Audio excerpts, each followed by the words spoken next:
Hola amigos, muy buenos días para todos, saludos cordial. Les habla Juan Camilo Henao, tecnólogo en atención médica prehospitalaria, egresado de la Facultad de Medicina de la Universidad del CES de la ciudad de Medellín. Bueno, hoy un tema bastante interesante para todos los que trabajamos tanto en el ámbito prehospitalario como intrahospitalario, y es el tema de los signos vitales.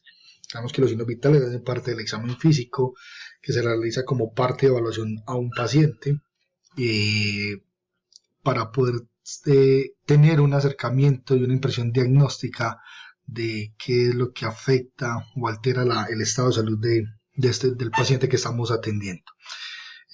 Antes de empezar, recuerde suscribirse al canal, darle like, manito arriba y compartir este material para que todos puedan tener acceso a él. Sin más preámbulos, vamos entonces a empezar con el material. Vamos a plantearnos unos objetivos. Es primordial podernos plantear unos objetivos de qué es lo que vamos a aprender en esta lección. El primer objetivo es que vamos a definir qué es un signo vital y cuál es su importancia. Vamos a conocer cuáles son los tipos de signos vitales que vamos a evaluar en los pacientes.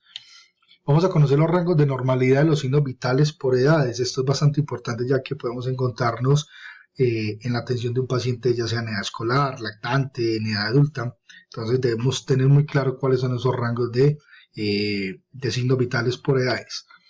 También vamos a identificar la forma correcta de cómo tomar los signos vitales. Cometemos bastantes errores a la hora de tomar signos vitales, y si hablamos desde el ámbito prehospitalario, hay muchos factores que pueden interferir en la buena toma de los signos vitales. Entonces es importante hacer un recorderis de esto. Vamos a identificar cuáles son las alteraciones de los signos vitales que tenemos y técnicamente hablando cómo se dicen para poderlo registrar en nuestra historia clínica o registro de atención. Entonces definimos que los signos vitales son signos que están presentes o constantes que están presentes en el paciente y que indican que hay vida y que hay una buena funcionalidad del cuerpo humano. Recordemos que los signos vitales principales en el ser humano son la respiración y la circulación, es decir, que el paciente pueda tener una buena fase respiratoria y que su corazón esté en funcionamiento. Los signos vitales pueden estar alterados y esa alteración puede denotar una falla o una alteración en la fisiología de nuestro cuerpo. Recuerden que cuando hablamos de fisiología hablamos de funcionalidad. Y en la ausencia o el no estar esos signos vitales pues denotan la muerte del paciente, en este caso una muerte clínica. Más adelante hablaremos en otro tema, las fases de la muerte clínica y biológica. En este caso, cuando un paciente pierde los signos vitales, decimos que el paciente está en una fase de muerte clínica por la pérdida de sus signos vitales. Algo bastante importante en el ámbito prehospitalario y también intrahospitalario es que nos podemos encontrar pacientes con patologías graves o traumatismos severos en los cuales uno podría pensar que no va a tener probabilidad de vida. Pero algo muy importante es que mientras el paciente tenga signos vitales, a ese paciente hay que hacer todo por él. Ese paciente está vivo y mientras el paciente tenga vida hay que garantizar una buena atención y por ende una buena calidad de vida por ese paciente. Entonces, muy importante, amigos de la parte prehospitalaria, tener muy presente esto. Si el paciente tiene signos vitales, el paciente está vivo y hay que hacer todo por él, así su pronóstico sea reservado o un mal pronóstico como tal. Los signos vitales principales son 4. Desde el ámbito prehospitalario podríamos decir que siempre funcionamos con 3. Más adelante les haré un comentario frente a los 4 signos vitales y cuál es el que menos se evalúa, dependiendo también pues de las circunstancias y tipo de paciente que podamos tener. Los signos vitales que normalmente se evalúan en un paciente son el pulso o la frecuencia cardíaca, la presión arterial, la respiración y la temperatura. Muchos preguntarán, la glucometría y la oximetría. La glucometría y la oximetría se pueden considerar como signos vitales secundarios, ¿cierto? Son, digamos, unos coayudantes para el buen diagnóstico, la aproximación diagnóstica de nuestros pacientes. Pero los principales son estos 4: pulso, presión arterial, respiración y temperatura. Vamos a hablar de cada uno de ellos específicamente. Pulso y frecuencia cardíaca. ¿Por qué debemos hablar independientemente de cada uno, aunque pueden denotar lo mismo? Ojo con lo que digo, pueden denotar lo mismo, pero realmente no son lo mismo. El pulso es la percepción táctil del paso de la sangre sobre una arteria. Es decir, cuando yo pongo mis dedos sobre una arteria susceptible de comprimirla contra un hueso, pues yo voy a sentir una onda que pasa a través de esa arteria cuando el corazón se contrae en su fase sistólica y genera la salida del contenido que hay en el ventrículo izquierdo. Este contenido pasa por las arterias y al yo sentir ese paso de sangre, esa onda, yo lo percibo como un pulso. Y el pulso me denota que el corazón se está contrayendo.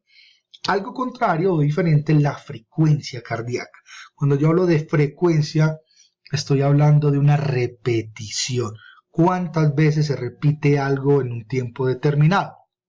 Entonces, la frecuencia cardíaca es la cantidad de veces que el corazón genera contracción, es decir, cuántas veces el corazón genera su fase sistólica, ¿sí? Y por ende su fase diastólica durante un minuto. Aquí yo tomo tiempo. En el pulso no tomo tiempo, simplemente yo pongo mis dedos y digo hay pulso, es decir, el corazón se está contrayendo. Pero cuando digo frecuencia, estoy diciendo el corazón se está contrayendo tantas veces o n cantidad de veces durante un minuto. Eso es la diferencia entre pulso y frecuencia cardíaca. Los valores de la frecuencia cardíaca, recuerden que de acuerdo a la edad, pues vamos a tener unos niveles o unos rangos de valores de frecuencia cardíaca. Entonces, el adulto puede tener una frecuencia cardíaca entre 60 y 100 latidos por minuto, pero hay que tener en cuenta algo bastante interesante. Mucha literatura o muchas personas dicen a uno 60, 80, 60, 90, válido, es muy válido, pero hay que tener en cuenta que en reposo es normal encontrar un paciente con una frecuencia cardíaca en 70, 75, 80, 85.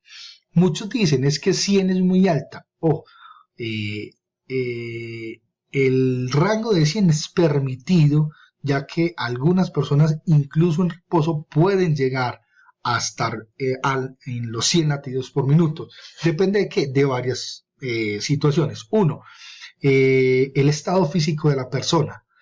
2, si la persona tiene un volumen, un peso, lo que llamamos pues una obesidad o un sobrepeso, puede aumentar el latido cardíaco.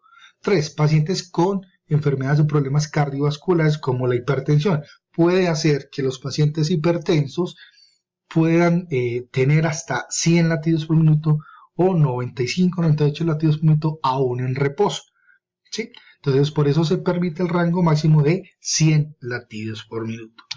En edades escolares, pacientes de año y medio hasta 8 o 9 años, podemos encontrar un rango de entre 80 y 100 latidos por minuto. Recuerden que los niños siempre van a tener una frecuencia cardíaca mucho más alta por su etapa de adaptación o crecimiento. Y los lactantes podemos estar hablando de frecuencias cardíacas por encima de los 100 a 120, incluso literaturas permiten hasta los 130. Muchas veces la gente dice, pero la fetocardia es de entre 140 a 160 muchas veces. Sí, pero ya cuando el niño sale del vientre de la mamá, sus días de adaptación, esto va, digamos, mermando paulatinamente a medida que el niño va creciendo. Las alteraciones de la frecuencia cardíaca. Recordemos que el corazón tiene un mecanismo eléctrico que es el que le genera el impulso eléctrico para que las fibras al recibir la descarga eléctrica se contraigan y de esta manera el corazón pueda generar una presión sobre el fluido sanguíneo y sea expulsado. El nodo sinusal es el responsable de esta acción, genera su propio impulso eléctrico, está sobre el vértice superior de la aurícula derecha y a través de las fibras internodulares que se encuentran en la aurícula derecha e izquierda, bajan y pasan la electricidad al nodo auriculoventricular, que es como un regulador o un atenuador de energía, o sea, retrasa un poco la la velocidad y la onda que genera el nodo sinusal para posteriormente pasarlas por la rama del haz de His y posteriormente a las fibras de Purkinje que se meten o se proyectan hacia el miocardio y generan la contracción miocárdica. Entonces, cuando el nodo sinusal está descontrolado, se dice que hay una arritmia. Las arritmias pueden ser de dos tipos. Unas que se llaman por encima del valor máximo permitido o por debajo del valor mínimo permitido. Entonces, la taquicardia o taquiarritmia, yo hablo de una taquiarritmia o una taquicardia cuando encuentro una frecuencia cardíaca por encima de su valor superior permitido. En este caso serían 100 latidos por minuto.